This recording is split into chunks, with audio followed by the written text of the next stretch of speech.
जो लोग मेरे इस चैनल पर नए हैं या फिर मेरा ये वीडियो किसी और सोशल मीडिया प्लेटफॉर्म पर देख रहे हैं, वो मेरा YouTube channel political Tamasha with doctor Arshi को सब्सक्राइब करके वहाँ पे लगी बेल आइकॉन को ज़रूर दबा दें ताकि आपको हमारे आने वाले हर वीडियो की अपडेट्स मिलती रहे। और दोस्तों, अगर आपको हमारा काम पसंद आता है, हमारे वीडियोस पसंद आते हैं तो www.patreon.com/dr अर्शी खान पर जाकर डोनेट करके आप हमारे काम को सपोर्ट कर सकते हैं। तो चलिए आज के सियासी तमाशे के सफ़र को शुरू करते हैं।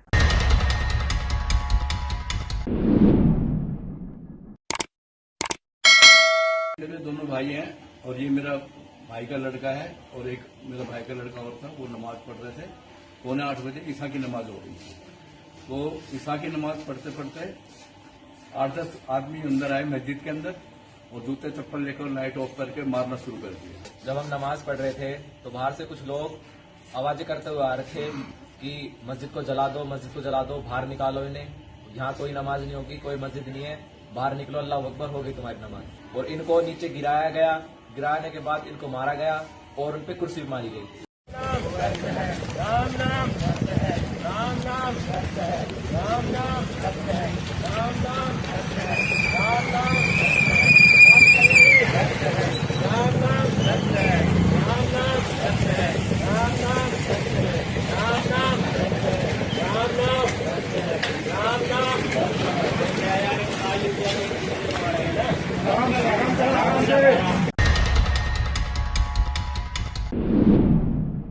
नफरत के विष गुरु, विष का मतलब जहर। तो दोस्तों, नफरत में विष गुरु के मकाम हासिल करने वाले मुल्क से एक और बेहद शर्मनाक तस्वीर सामने आई है। मामला विष गुरु के गुरुग्राम का है। जी हां, गुरुग्राम के एक गांव में ईशा की नमाज के दौरान एक भीड़ मस्जिद में घुसती है, नारेबाजी करती है। वहां नमाज पढ़ रहे लोगों का इल्जाम है कि उनके साथ मारपीट, उन्हें जान से मारने की धमकी और मस्जिद में तोड़फोड़ भी करी गई है। इस मामले में 3 नामजद समेत दूसरे कई लोगों के खिलाफ मामला दर्ज हुआ है।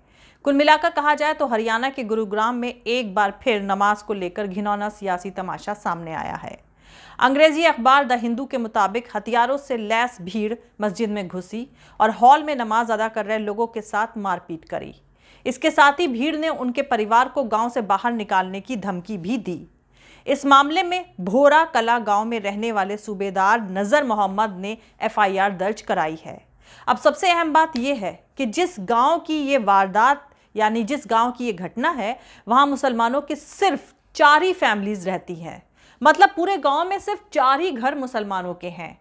इसीलिए इस गांव की मेजॉरिटी कम्युनिटी की ये जिम्मेदारी थी कि वो इन 4 फैमिलीज की हिफाजत के लिए आगे आते, लेकिन ऐसा नहीं हुआ।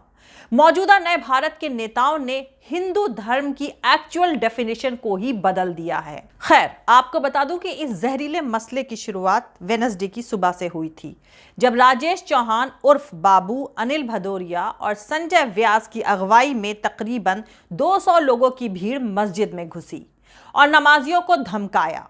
उसके बाद रात में जब मस्जिद के नमाज हॉल में नमाज पढ़ी जा रही थी, तब कम से कम 12 लोग फिर से मस्जिद में घुसे। उन्होंने नमाजियों के साथ मारपीट करी। उनमें कई लोगों को चोटें भी आई हैं। उन लोगों ने नमाज हॉल बंद कर दिया और नमाजियों को जान से मारने की धमकी दी। वैसे दोस्तों, यहाँ पर मैं आपको बता दूं कि हिजाब मामले पर सुनवाई करते हुए कल ही सुप्रीम कोर्ट के जस्टिस सुधांशु धुलिया ने भारत सरकार, भगवा ब्रिगेड और गोदी मीडिया को करारा तमाचा जड़ा है। दरअसल जस्टिस धुलिया ने कहा है कि भारत के कॉन्स्टिट्यूशन का एक बेहद अहम हिस्सा है यकीन और एक दूसरे पर भरोसा। कॉन्स्टिट्यूशन भरोसे का दस्तावेज है। यही वो बिलीफ है जो इस मुल्क की माइनॉरिटी कम्युनिटी मेजॉरिटी कम्युनिटी के हिंदुओं पर करती है। दोस्तों, गुरुग्राम में जो लोगों ने मस्जिद में नमाज पढ़ते लोगों पर हमला किया और मस्जिद में तोड़फोड़ करी, उसे देखकर लगता है कि कॉन्स्टिट्यूशन में इनहेरेंट आपसी भरोसे जैसे बेहद अहम हिस्से को सरकार ने साजिशन तोड़कर रख दिया है। हिजाब किसी का भी वॉलंटरी राइट है, तो वहीं नमाज पढ़ना खुदा की इबादत है। लेकिन सरकारी पनाह पाए गुंडों को अब इस पर भी एतराज है। एक और बड़ी अच्छी बात जस्टिस धुलिया ने कही है, वो भी मैं आपको बता दूं। दोस्तों, उन्होंने आगे कहा कि भारत में सबसे खूबसूरत नज़ारा कंधे पर बैग टांगे स्कूल जाती लड़कियों का है, लेकिन यह भी एक सच है कि इस मुल्क में लड़कियों के लिए एजुकेशन उनके भाइयों के मुकाबले मुश्किल होती जा रही है। दरअसल सरकार की पनाह पाए गुंडे ब्रिगेड न खुद पढ़े लिखे हैं, न दूसरों की एजुकेशन से उन्हें कोई लेना देना है। और ये बात अब किसी से छुपी हुई नहीं है कि कौन भारत को मनुवादी सिस्टम की तरफ धकेलना चाहता है और किस खास सियासी दल की सरकार इस गुंडागर्दी की सपोर्टर है। गुंडागर्दी और मुसलमानों के साथ जुल्म भरी नाइंसाफी से याद आया मॉब लिंचिंग का शिकार हुआ अखलाक। दरअसल दोस्तों, अखलाक के मॉब लिंचिंग के बाद दादरी जाकर धारा 144 का वायलेशन करना और वहां जाकर भड़काऊ बयान देने का गुनहगार पाए जाने पर कोर्ट ने बीजेपी के फॉर्मर विधायक संगीत सोम पर 800 रुपए का जुर्माना लगाया है। अब इतनी बड़ी रकम का इंतजाम बेचारे नेताजी कहां से करेंगे, वो सोचकर भी मुझे घबराहट हो रही है। जरा सोचिए, सजा के तौर पर सिर्फ 800 रुपए का जुर्माना लगाकर कितनी आसानी से कितने कंट्रोवर्शियल मामले का निपटारा कर दिया गया है। यह मसला कितना संजीदा है मैं आपको याद दिला दूं। सितंबर 2015 की रात को गाय के नाम पर बुजुर्ग अखलाक की भीड़ ने हत्या कर दी थी। उनके बेटे दानिश को भी अधमरा कर दिया था। वहीं पर बीजेपी के संगीत सोम ने भड़काऊ भाषण दिया था जो कि धारा 144 का वायलेशन था। अब कोर्ट ने संगीत सोम को गुनहगार माना और 800 रुपए के जुर्माने का सख्त और दिल दहला देने वाली सजा सुनाई है। जरा सोचिए, अगर वो संगीत सोम की जगह कोई उर्दू नाम वाला शख्स होता तो उस पर क्या क्या लगता। ऊपा, एनएसए और बुलडोजर भी चल जाता उनके घर पर, कुर्की होती, कार्रवाई होती, जब्त कर दिया जाता उनका पासपोर्ट, भाषण देकर हिंसा भड़काने में होती 10 साल की सजा। पर क्या किया जाए, मजबूरी है। एक तो वो मेजॉरिटी कम्युनिटी से हैं, ऊपर से बीजेपी के नेता हैं। वैसे इस तरह का रिडिक्यूलस और लाफेबल इंसाफ करने से तो अच्छा है कि इंसाफ मिले ही नहीं, केस पेंडिंग में ही रखा जाए। कम से कम अदालतों की इज्जत तो कायम रहेगी मुल्क की आवाम के दिल में। तो दोस्तों, यहां पर मैं आपको एक बेहद दिलचस्प खबर से रूबरू कराना चाहती हूं। यह मामला है मध्य प्रदेश के अनूपपुर का। दरअसल दोस्तों, भारत में हर दिन ऐसे तमाम वाक़े होते हैं जब हिंदू मुसलमान आपस में मिलकर एक दूसरे की मुसीबत में सहारा बनते हैं। जाहिर सी बात है कि एक खास सियासी दल के लोगों को ये सब अच्छा नहीं लगता है। वो मन सजाकर आह्वान करते हैं कि मुसलमानों को सबक सिखाओ, सर काट दो, हाथ काट दो, उनका फाइनेंशियल बायकॉट कर दो। ये तमाम लोग मुल्क की सोसाइटी के दुश्मन हैं। इनके इरादे ठीक नहीं हैं। वो चाहते हैं कि हिंदू मुसलमान आपस में लड़े, आप लोग बढ़ जाएं और उनको सत्ता पर काबिज होने का मजा मिले। इन जहर फैलाने वालों को सत्ता की पनाह हासिल है। वो पुलिस की मौजूदगी में ऐसे क्राइम करते हैं, लेकिन उन पर कोई कार्रवाई नहीं करी जाती है। जाहिर सी बात है कि उन्हें ऐसा करने के लिए ऊपर से इशारा दिया जाता होगा।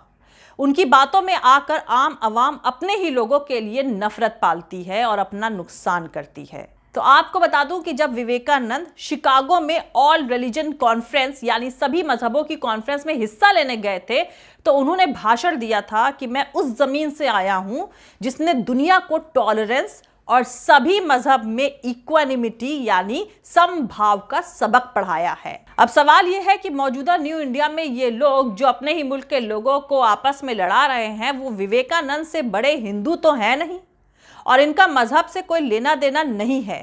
ये आपके मजहबी फेथ के सियासी लुटेरे हैं। खैर, बात आपको एक बेहद दिलचस्प खबर से रूबरू कराने से शुरू हुई थी। तो दोस्तों, ये मामला मध्य प्रदेश के अनूपपुर का है, जहां बबलू भट्ट ने अपना आखिरी सफर अपने मुसलमान भाइयों के कंधे पर पूरा किया। बबलू को मुसलमान जिंदगी तो नहीं दे सके, लेकिन इंसानियत का पूरा फर्ज अदा किया। हिंदू मुसलमान को लड़ाने वाले बहिष्कार और बवाल चाहते हैं, लेकिन सोसाइटी अपने ही तरीके से चलती है। तो आपको बता दूं कि बबलू भट्ट ऑटो चलाते थे, घर में बस उनकी माँ ही थी। माली हालत बहुत ठीक नहीं थी, बस गुजर बसर हो जाता था। बबलू लंबे अरसे से बीमार थे। अचानक बीमारी बढ़ गई और बबलू की मौत हो गई। घर में कोई और नहीं था, इसीलिए मौत की खबर सुनते ही उनके पड़ोसी मुसलमान भाई लोग जमा हुए।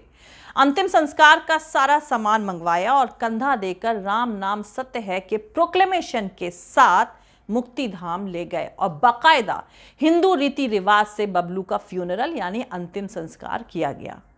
तो दोस्तों, यही भारत की सोसाइटी की खूबसूरती है। लेकिन नफरती सियासी तमाशे के जरिए सत्ता हासिल करने वाले लोगों के लिए इस तरह का भाईचारा नाइटमेयर है। इसीलिए हरियाणा के गुरुग्राम में एक बार फिर नमाज को लेकर सियासी तमाशा करा गया है, जबकि उस गांव में सिर्फ 4 मुस्लिम फैमिलीज रहते हैं। खैर, वहीं अगर पुलिस की तरफ से उठाए गए कदमों की बात करें तो पुलिस के मुताबिक जब तक वो मौका वारदात पर पहुंची, मस्जिद में हंगामा करने वाले लोग वहां से भाग चुके थे।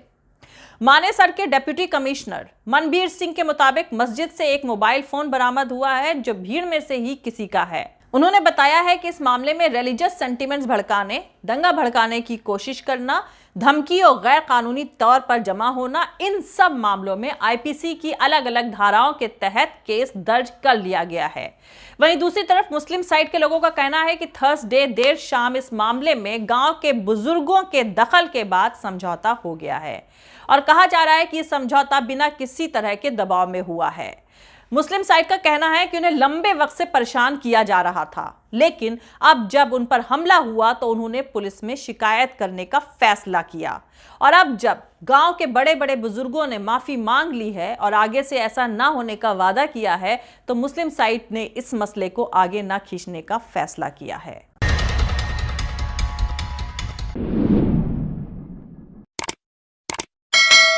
तो दोस्तों, आज के लिए इतना ही। मिलते हैं अगले वीडियो में किसी दूसरे नए सियासी तमाशे के साथ। जय हिंद, सत्यमेव जयते, अल्लाह हाफिज। दोस्तों, हमारा पूरा वीडियो और दूसरे और वीडियोस देखने के लिए हमारा YouTube channel political Tamasha with doctor Arshi को सब्सक्राइब करके वहां पे लगी बेल आइकॉन को जरूर दबा दें ताकि आपको हमारे आने वाले हर वीडियो की अपडेट्स मिलती रहे। और दोस्तों, अगर आपको हमारा काम पसंद आता है, हमारे वीडियोस पसंद आते हैं तो www.patreon.com/dr अर्शी खान पर जाकर डोनेट करके आप हमारे काम को सपोर्ट कर सकते हैं। दोस्तों, अगर आपको हमारा वीडियो पसंद आता है तो लाइक और शेयर करना हरगिज़ नहीं भूलें। आप हमें फॉलो भी कर सकते हैं हमारे ट्विटर, इंस्टाग्राम और फेसबुक पेज पर। मेरा ट्विटर हैंडल है @arshi Aziz Khan. Thank you. मिलते हैं अगले वीडियो में।